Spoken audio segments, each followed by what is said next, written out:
Hello everyone, welcome to the Scholarly Stars Study platform. In this video, we are going to cover first chapter of class 8 of our new NCERT, and the name of this chapter is Exploring the Investigative World of Science. Exploring the investigative world of science. हम investigative world of science को और ज़्यादा explore करने वाले हैं। Starting होती है to word से probe and ponder. Probe means होता है किसी भी चीज़ को जो है गहराई से चेकआउट करना, और पॉन्डर मीन्स होता है किसी भी सब्जेक्ट पर सेंसियरिटी के साथ, सीरियसनेस के साथ थिंक करना, सोचना। Dear young scientist, welcome back. आपको हर चैप्टर के फर्स्ट पेज पर अ सेट ऑफ क्वेश्चंस मिलेंगे। इन क्वेश्चंस का मतलब ये नहीं है कि ये किसी भी एग्जाम के पॉइंट ऑफ व्यू से इम्पॉर्टेंट है। ये एक यूनिक इन्विटेशन है जो आपकी क्यूरियोसिटी को स्पार्क करेंगे और ज़्यादा प्रवोक करेंगे, जिससे आप इस वंडरफुल वर्ल्ड ऑफ साइंस को और ज़्यादा एक्सप्लोर कर सकें।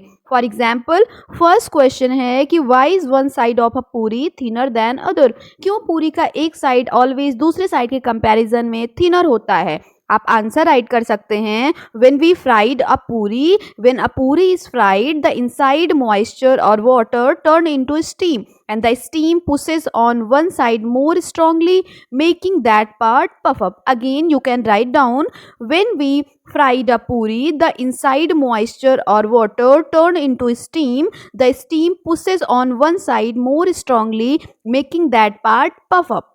हमारा नेक्स्ट क्वेश्चन है कि क्या क्वेश्चन एनसीईआरटी का है कि हमारे गैलेक्सी में स्टार्स ज़्यादा हैं या वर्ल्ड में जितने भी डेजर्ट और बीचेस हैं वहाँ पे ग्रेन ऑफ सैंड ज़्यादा हैं। तो अगर आप कंपेयर करेंगे कि गैलेक्सी में स्टार्स ज़्यादा हैं या पूरे वर्ल्ड में जितने भी बीचेज और डेजर्ट्स हैं वहाँ पे सैंड के पार्टिकल्स ज़्यादा हैं, तो बात होगी कि वर्ल्ड में जितने भी बीचेस हैं और डेजर्ट्स हैं वहाँ पे सैंड के पार्टिकल्स ज़्यादा हैं कंपैरिजन टू गैलेक्सी में स्टार्स के। लेकिन अगर क्वेश्चन होता कि यूनिवर्स में स्टार्स ज़्यादा हैं या वर्ल्ड में जितने भी बीचेस और डेजर्ट हैं वहाँ पे सैंड के पार्टिकल्स ज़्यादा हैं, तब हमारा आंसर हो जाता है कि यूनिवर्स में स्टार्स ज़्यादा हैं। आप यहाँ पे चाहें तो आंसर राइट कर सकते हैं, there are far more grains of sand on earth than stars in our Galaxy.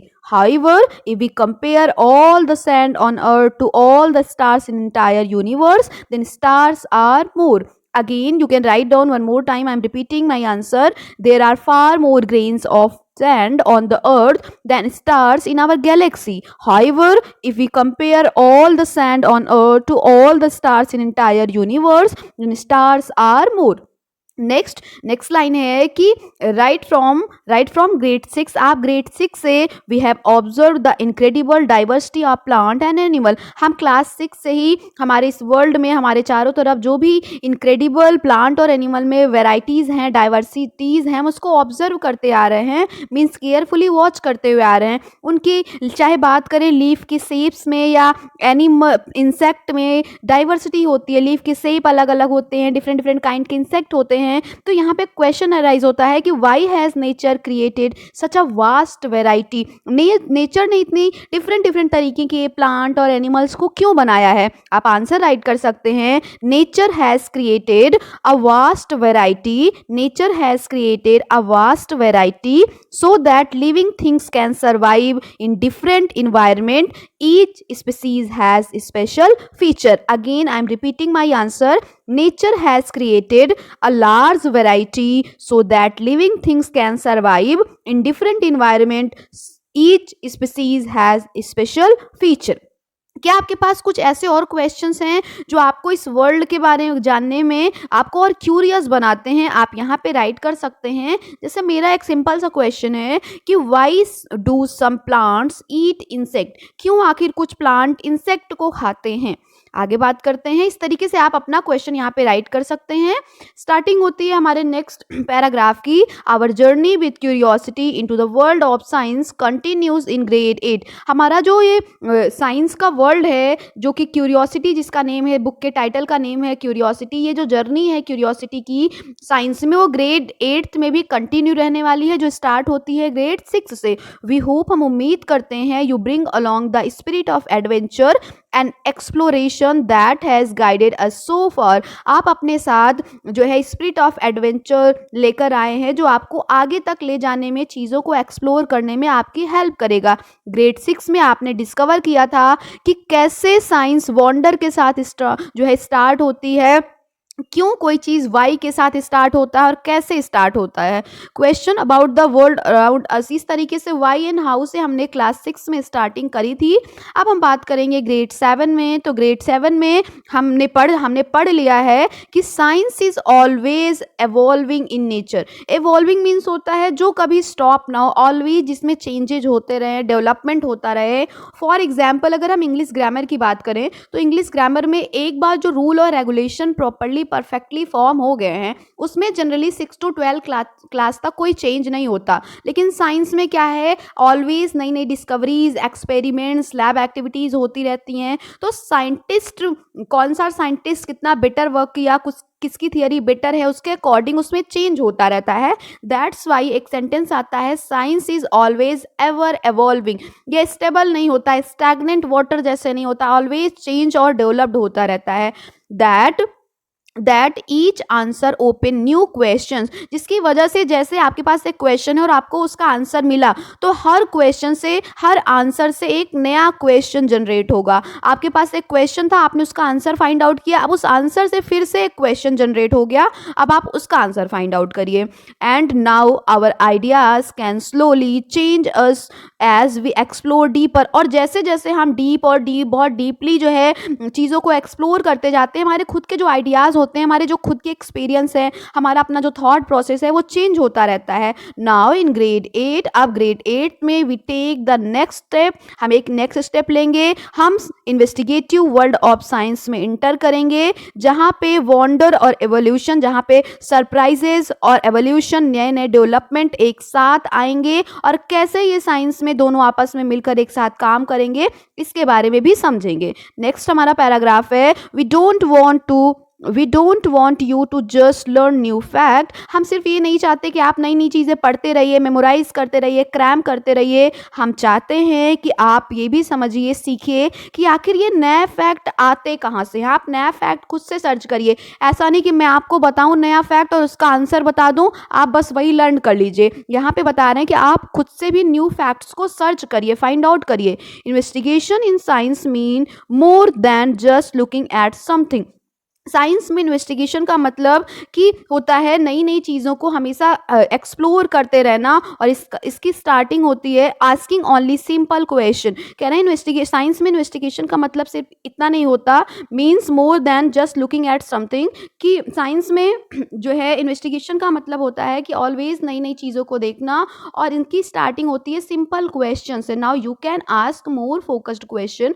अब आपको बहुत फोकस्ड और जो है कॉन्सेप्ट क्वेश्चंस पूछने हैं, and design ways to perhaps do simple experiment to answer those question. और ये जो क्वेश्चन आप फाइंड करेंगे, डिजाइन करेंगे, इनके आंसर्स के लिए आपको खुद से स्मॉल सिंपल से एक्सपेरिमेंट्स कंडक्ट करने होंगे, और उन्हीं के थ्रू आपको आंसर्स फाइंड आउट करने होंगे।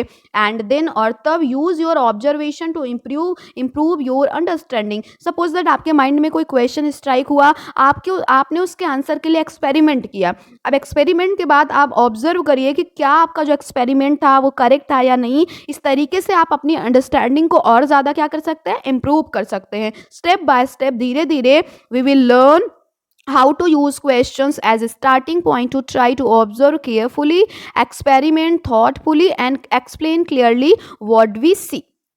कह रहे स्टेप बाय स्टेप हम सीखेंगे कि कैसे हमें क्वेश्चंस जो है पूछने स्टार्ट करने हैं, ऑब्जर्वेशन कैसे करना है, केयरफुली एक्सपेरिमेंट्स कैसे करना है, हमारे सोचने का तरीका क्या होना चाहिए। धीरे धीरे हम इन चीज़ों को देखेंगे, और इन सब को करने में ईच ऑफ यू, आप में से सभी, will not just be learner. आप सब ये सब करने में सिर्फ एक लर्नर नहीं होंगे, बल्कि आप खुद भी एक इन्वेस्टिगेटर होंगे, यंग साइंटिस्ट होंगे, और इस रियल वर्ल्ड पजल को आपको एक्सप्लोर करना है। दीज में range change from everyday life, ये आपके एवरीडे लाइफ से कनेक्टेड हो सकते हैं, जैसे कि डो कैसे राइज हो जाता है, कैसे उसके वॉल्यूम में इंक्रीमेंट हो जाता है, समटाइम टेक्सचर और स्मेल चेंज हो जाता है, to the bigger mysteries of earth, साथ में अर्थ की बिगर मिस्ट्रीज के बारे में, सीक्रेट्स को भी हम अनरेवल करेंगे, and beyond like is the world getting warmer, और कैसे क्या रीजंस हैं जिसमें डे बाय डे हमारा जो अर्थ है वो वार्म और वार्म होता जा रहा है, ह्यूमन ऐसी कौन सी एक्टिविटीज परफॉर्म कर रहा है जिसकी वजह से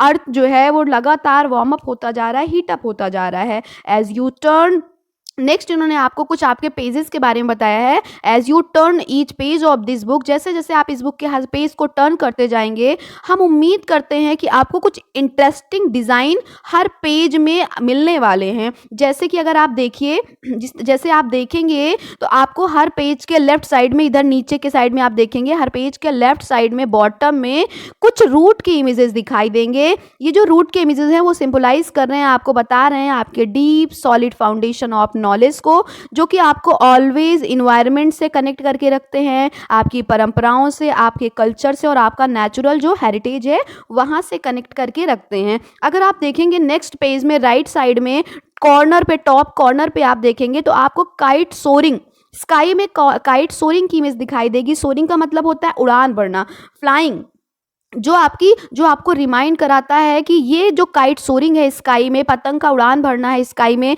ये ठीक आपकी क्यूरियोसिटी के जैसे है, जैसे कि आपकी क्यूरियोसिटी आपको आगे लेकर जाती है। If we are explore the unknown, जब हम अननोन चीज़ों को, जो हमें नहीं पता है, जब उसको एक्सप्लोर करते हैं और हमारे मन में क्यूरियोसिटी होती है, तो वही क्यूरियोसिटी हमारे उस पतंग के जैसे उड़ान भरने में हेल्प करती है। टुगेदर, एक साथ, दीज टू सिंबल, एक साथ ये दोनों सिंबल, यानी कि लेफ्ट साइड में बॉटम में ये जो रूट की इमेज है और नेक्स्ट पेज में टॉप कॉर्नर पे जो काइट सोरिंग की इमेज है, ये दोनों इमेजेस एक साथ जो है आपको इनवाइट करती हैं कि आप रूट इनवाइट करता है कि आप स्टे ग्राउंडेड रहिए, रियल ऑब्जर्वेशन को आप समझिए और नए नए आइडियाज़ के साथ आप उड़ान भरिए। याद रखिए, जब आप साइंस में इन्वेस्टिगेशन का वर्क करते हैं तो आपको बैलेंसिंग आना चाहिए, ground, solid ground of carefully observation with freedom of creative thinking.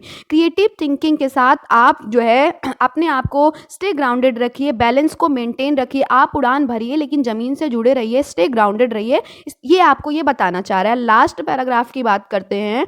You will also notice, आप ये भी नोटिस करेंगे, some pattern in the line that at the bottom, आप इस तरीके की, इसकी बात करें कि इस तरीके से भी आप जो है कुछ लाइन्स भी आपको दिखाई देंगे। There are some hidden scientific thought in these as well, यहाँ पे भी कुछ साइंटिफिक थॉट हिडन फॉर्म में आपको बताए गए हैं। फॉर एग्जाम्पल, आप इसको हार्ट के रेट से, पल्स के रेट से आप समझ सकते हैं, बट डोंट वरी, लेकिन आप परेशान मत होइए। They are mainly to make the page a little less boring, ये लेफ्ट साइड में रूट की इमेज हो, या फिर ये देखिए राइट साइड में काइट सोरिंग की इमेज हो, या यहाँ पे इस तरीके के लाइनिंग की इमेज हो, इन सबसे आपको परेशान नहीं होना। ये बस आपको जो है पेज को थोड़ा सा कम बोरिंग, पेज नंबर से ज़्यादा बोरिंग हो जाएगा तो पेज नंबर डायरेक्टली ना लिख करके अगर इस तरीके के डायग्राम्स आपको गिवन रहेंगे तो थोड़ा कम बोरिंग आपको लगेगा। Let us now take a brief look at the various stops on the our journey in this year. चलिए हम आगे अपनी जर्नी को आगे लेकर चलते हैं और समझते हैं और देखते हैं where our curiosity supported by strong roots and lifted by soaring ideas might take us, कि कैसे हमारी क्यूरियोसिटी स्ट्रॉन्ग रूट के जैसे स्टे ग्राउंडेड भी रहती है और काइट सोरिंग के जैसे एक उड़ान भी बढ़ती है। आज का हमारा टॉपिक यहीं फिनिश होता है। नेक्स्ट जो पेंडिंग टॉपिक रह गया है, रिमेनिंग टॉपिक, वो हम नेक्स्ट टॉपिक में या नेक्स्ट वीडियो में कवर करेंगे।